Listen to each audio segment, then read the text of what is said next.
Hello, good morning, Happy New Year. Um, I am so excited to be here with you today, this morning. Before we start, Miles had mentioned this earlier, but wherever you're at, I feel like, we all made it through 2020, so I think it's worth just, as we gather together, let's take a deep breath in, deep breath out. Do a few more of those, and as we do that, let's just recognize the joy and honor it is to be here, right now, at this moment.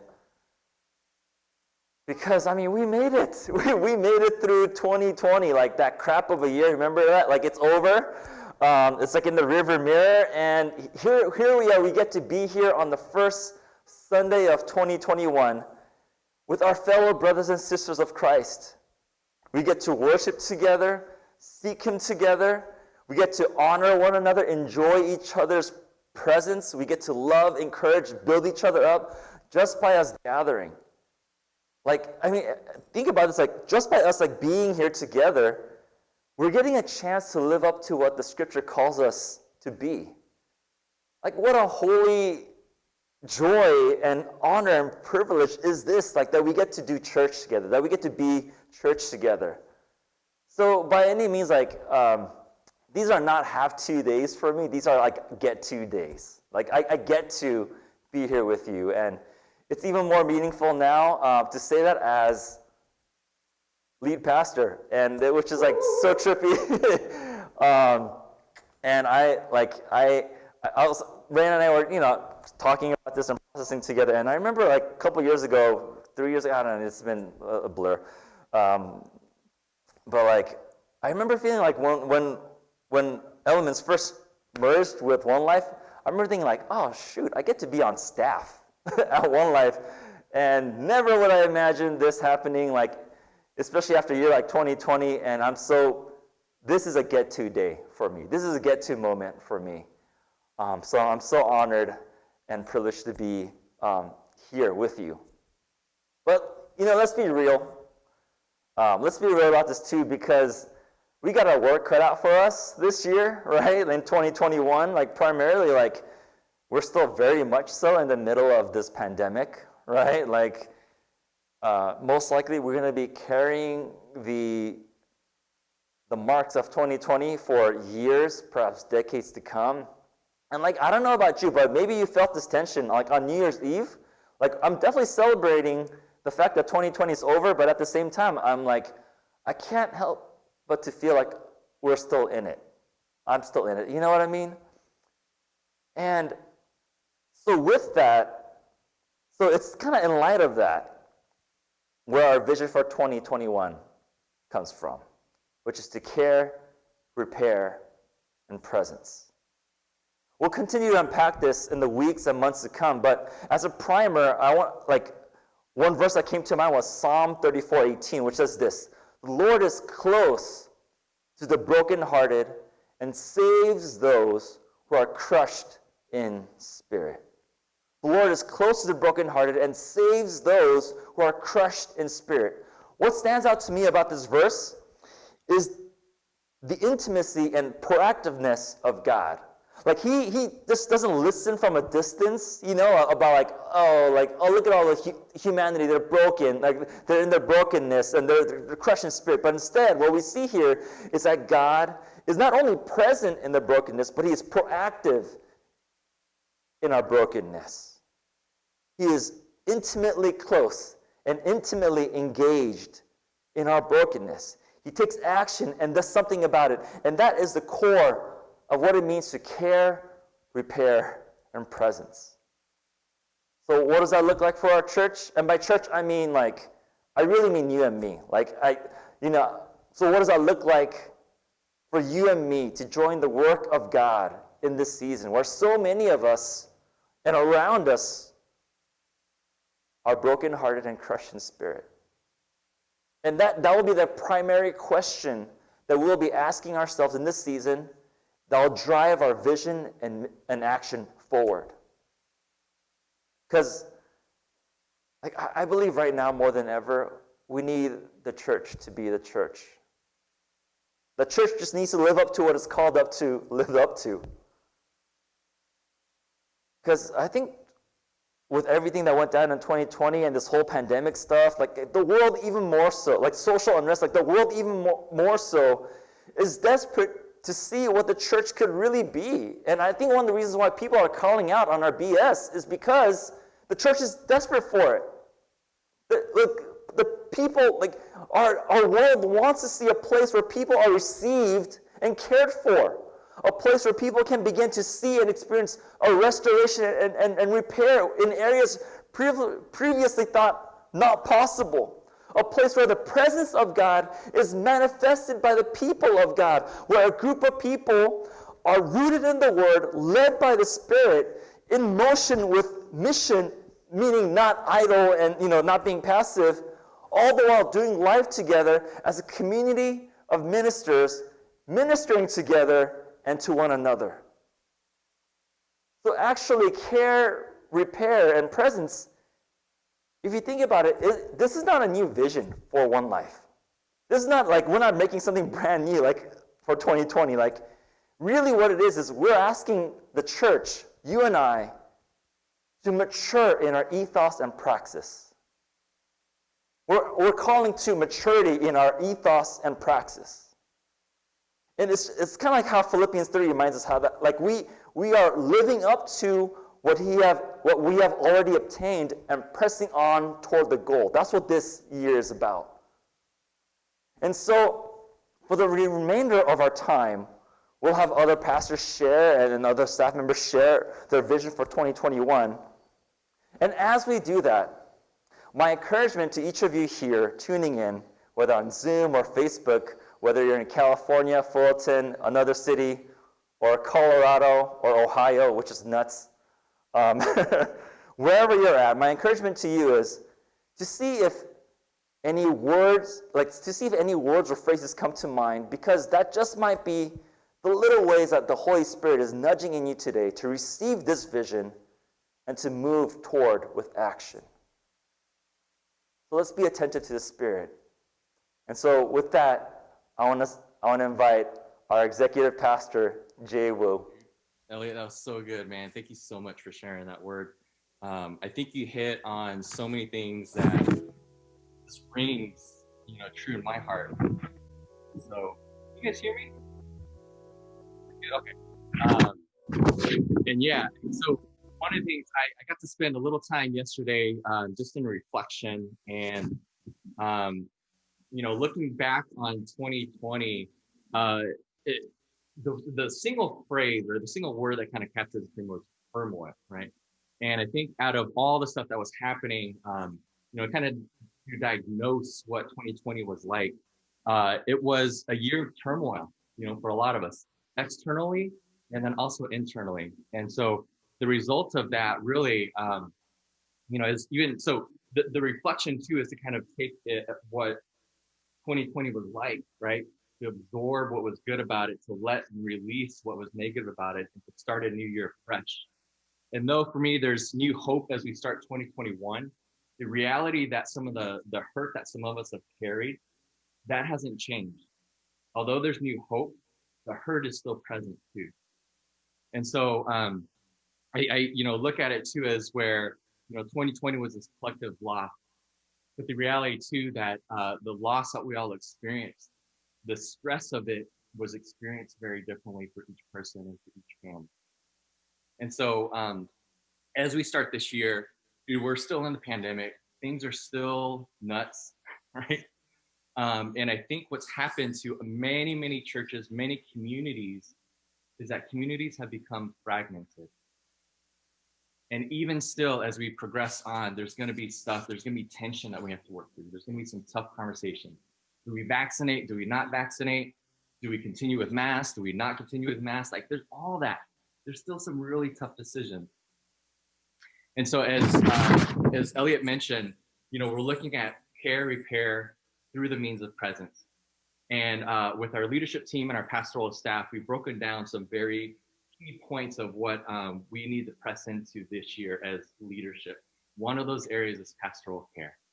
And so as I look at pastoral care, this is a privilege I get to kind of lead this group. But as I look at pastoral care, I realize that in the midst of all that 2020 has done to us, to our nation, to us as a church and us as people, is that there's not going to be a one size fit all approach to pastoral care. And so it's the words personal care, personal touch, and personal connection.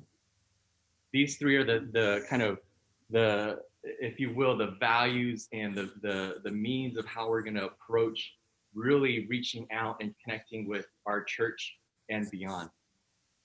And I have this illustration to end 2020 with the youth group. We had this idea of let's ask them for their favorite snacks. What is your favorite snack?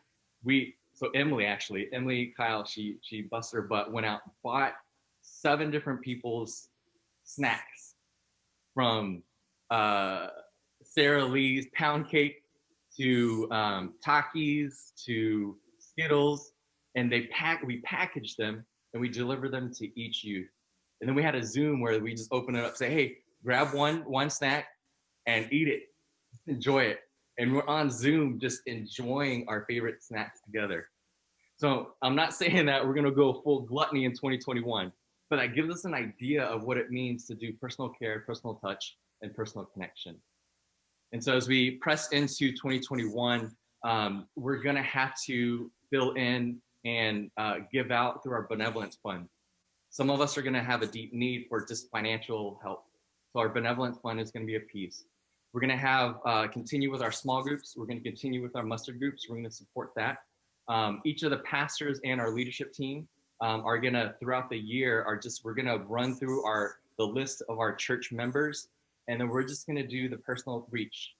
So each person, each month or each week or so, are just going to start reaching out to people. And it's not this general like, hey, you 3 are part of my group for this month. But hey, Tom, hey, Meg, how are you guys doing? What's up with you guys? Can we connect? And it's going to be that personal reach that we're going to be doing throughout the year. And so a lot of it is going to be a cause for creativity. But at the bulk of it, at the end of the day, really, it's just the personal touch. Because each of us are very different. And the way that God ministers to us is going to be very unique and very special. And so that's pastoral care. That's kind of how we're going to kind of press forward and really just connecting with each other. And a large part of this, maybe the theme for 2021 in the sense is really connection, right? But how do we do it personally? So that's it on the church care side, from kind of what I'm going to be really charging to into this year. I have the opportunity and the privilege to introduce Pastor Vanessa, who is the pastor of Peacemaking and Justice. She started on January 1st, but really she's been working years before today, that she's invested so much, not only into our church, but really God's kingdom. And so I get the privilege of welcoming Vanessa. And so would you guys greet her, give her a shout out? But Vanessa's going to share, so I'm going to hand it to her. I am so excited to be stepping into this new role as pastor of Peacemaking and Justice. And if you haven't figured it out yet, I'm very passionate about peacemaking, and I understand peacemaking not just as something that is for some people to participate in, but that it's really central to our discipleship, and it's central to the biblical narrative and the gospel. I understand that God from the beginning has been working to create this shalom, this completeness. He's created this world in the way that it was intended to be, where we live in loving mutual relationship with one another, working for each other's benefit. And obviously, because we are human and we are sinful, we have brought brokenness. We have disrupted the shalom that God created. But God has been active in working towards restoration all along. He sent Jesus as this ultimate peacemaker to help restore our relationship, to show us what it means to be peacemakers. And so that's part of our vision for our church, that we would be peacemakers. This ministry that I'm going to be leading, it's not just this separate kind of add-on, but it's something that is a value for throughout all the ministries of our church. It is something that's a value in our care, repair, and presence. And so the way I understand peacemaking is that it's multifaceted. right? There's peacemaking internally, where we experience healing and restoration to who God originally created us to be. There's peacemaking in our relationships as we are learning to love others well. And there's peacemaking within areas of injustice, in the local and global issues, where we participate in healing the broken systems so that the image of God will be upheld in each and every person. And all these different facets of peacemaking are connected. For the area that I'm going to be leading in peacemaking and justice, kind of my main focus is going to be in those areas of justice. I'm hoping to provide resources and teaching throughout all those different facets of peacemaking, but then also to be providing opportunities to engage in areas of injustice in our community. And so we know that there are so many areas of injustice, and we don't think that any one area is more important than another. But as we are limited people, there are a few areas specifically that we want to focus on. And these are areas that are really close to my heart, but they're also areas that affect our community. And so those areas that I want to focus on in 2021 would be immigration, racial reconciliation, and pandemic relief. Just as we talked about, this pandemic isn't over yet. We're hoping that there's going to be some end to it coming out, but there's still going to be some long-lasting effects, and we want to be present in that as well.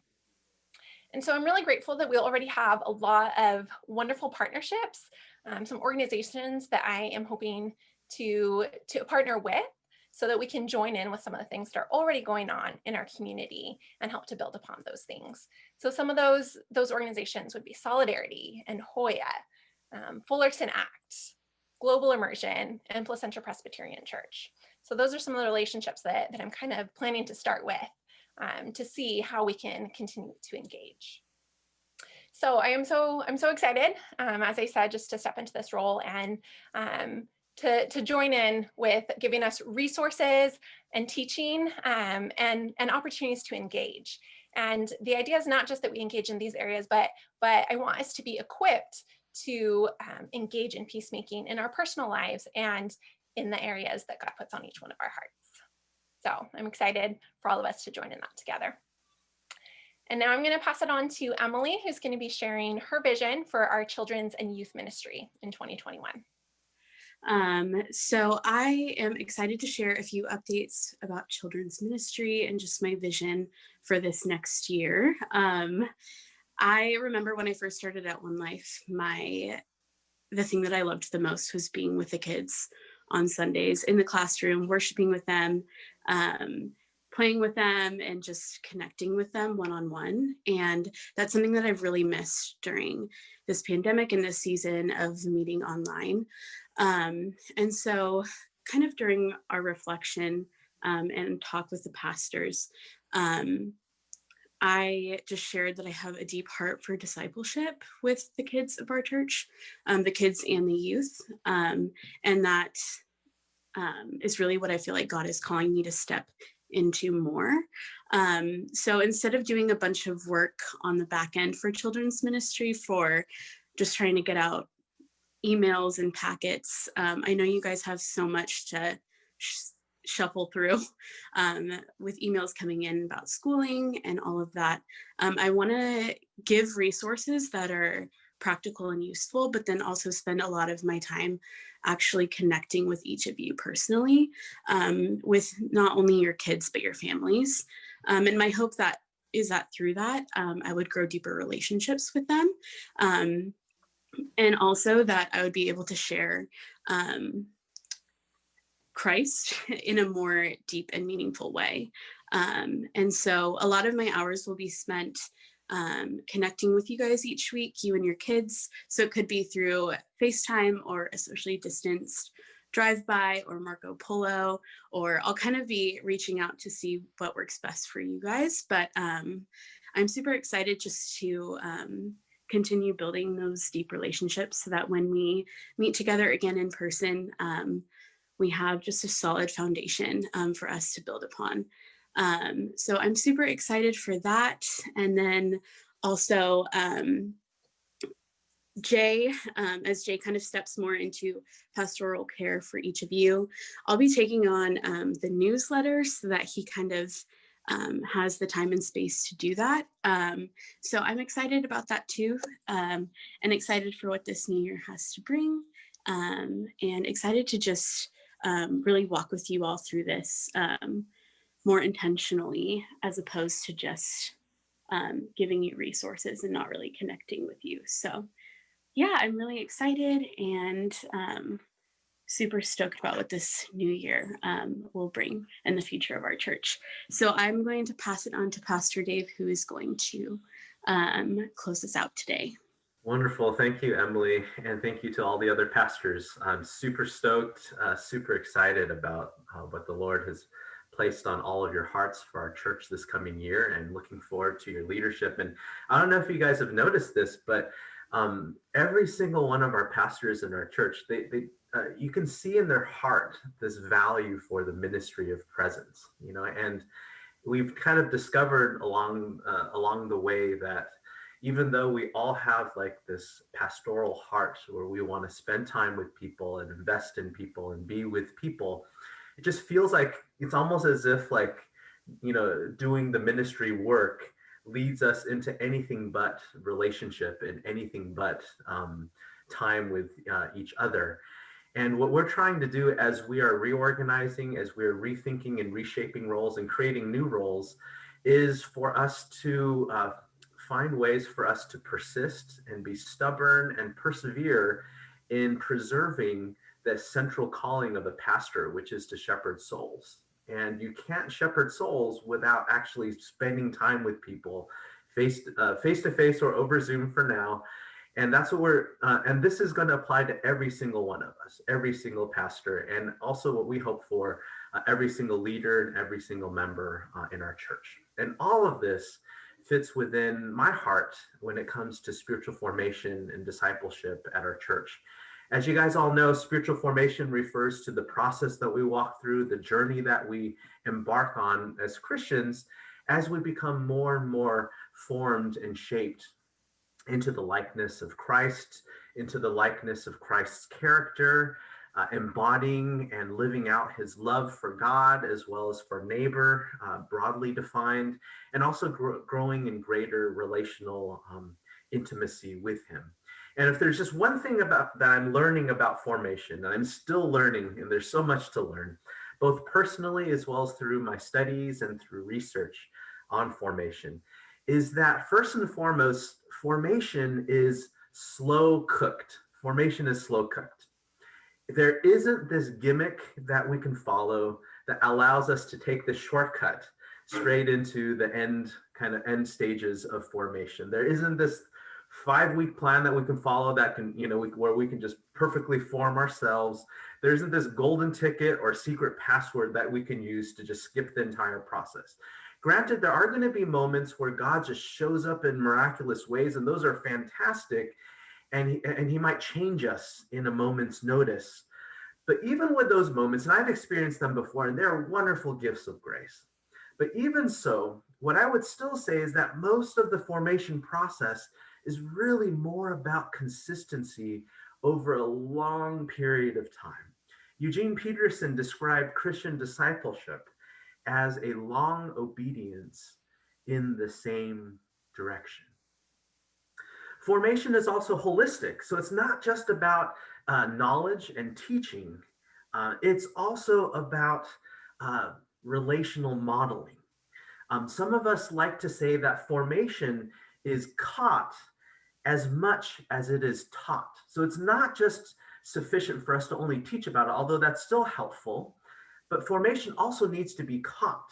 So what that tells me is that formation is relational. We catch it by spending time with other people who are formed so that we can actually see in real life what this kind of thing looks like. So it's not just a theoretical concept, but it's something that's very much embodied in real life. And it also happens when we spend time with others and we invite other people to speak into our lives, and also when we take a step out in courage and speak into the lives of other people. And that's going to be the philosophy that we're going to follow here at church when it comes to formation. That first and foremost, formation is slow cooked. It's a long obedience in the same direction.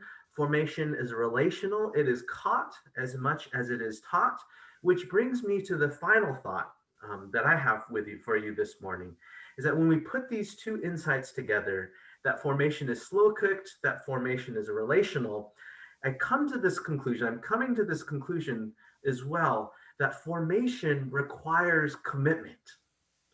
And specifically, it requires a long-standing commitment to be together with God and a long-standing commitment to be with each other. I'll just share this point real quick.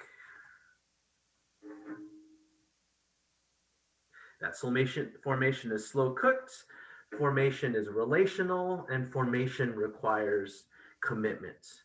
So accordingly, my vision is for our church in this coming year, as your pastor of formation, is to cultivate contexts for us to commit to be together, to have a diversity of contexts for us to be together, perhaps as one large group, in perhaps more of a social setting, which is wonderful and also something that pleases God. And also for us to have contexts for us to meet together in smaller groups, or even in contexts where it's just one-on-one with two individuals in a more intimate setting. And my philosophy here is twofold. First of all, that the first thing is that everyone is invited, right? So you don't have to come from a certain background. You don't have to have certain personality traits or certain interests for you to be able to fit in at One Life. Everyone is invited because everyone is valuable. You're created in the image of God. And we're going to make sure this year that everyone is reached out to in a personal way, that everyone knows personally that the church has not forgotten them. And if they're interested, if they're open to it, they'll always have a place in our church family. And at the same time, another part of our philosophy is that we're also going to treat you like adults. So we're not going to try to manipulate you. We're not going to try to guilt you into coming meeting together. And at the same time, if after us, reaching out to everyone and reminding them that they're loved and they're not forgotten, if people decide that they still don't want to meet together, we're going to respect that as well. But for those of you who are interested and willing to commit to meeting together over the long haul, we want to create context for this to happen so that your efforts and your interests are not in vain. So, and especially as soon as we're able to safely meet together in person, I'm really looking forward to creating and shaping contexts such as men's breakfast, such as spiritual formation cluster groups. I know we may not be able to do our annual camping trip this year. So perhaps in lieu of an annual camping trip, we can actually have a real kind of retreat at a retreat center that's indoors. We're also hoping to have Sundays at the park during reflection Sundays, just so that we can all enjoy time together. And these are just some of these ideas that we're looking at, some of these ideas that we're interested in.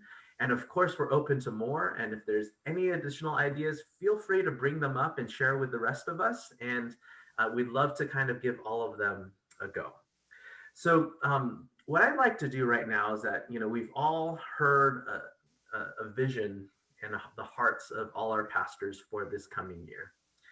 And what we like to do is just spend a few moments in small groups, breakout sessions, for us to discuss a few questions. And the first question is this, and you can see it in the chat, what part of this year's vision stood out to you?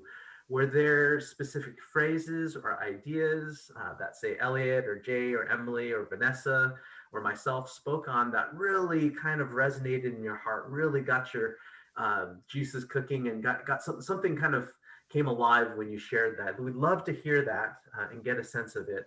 And then question number 2 would be, how might you take part in this vision? What might it look like for you to participate in the life and vision of the church in this upcoming year, and with all its challenges therein?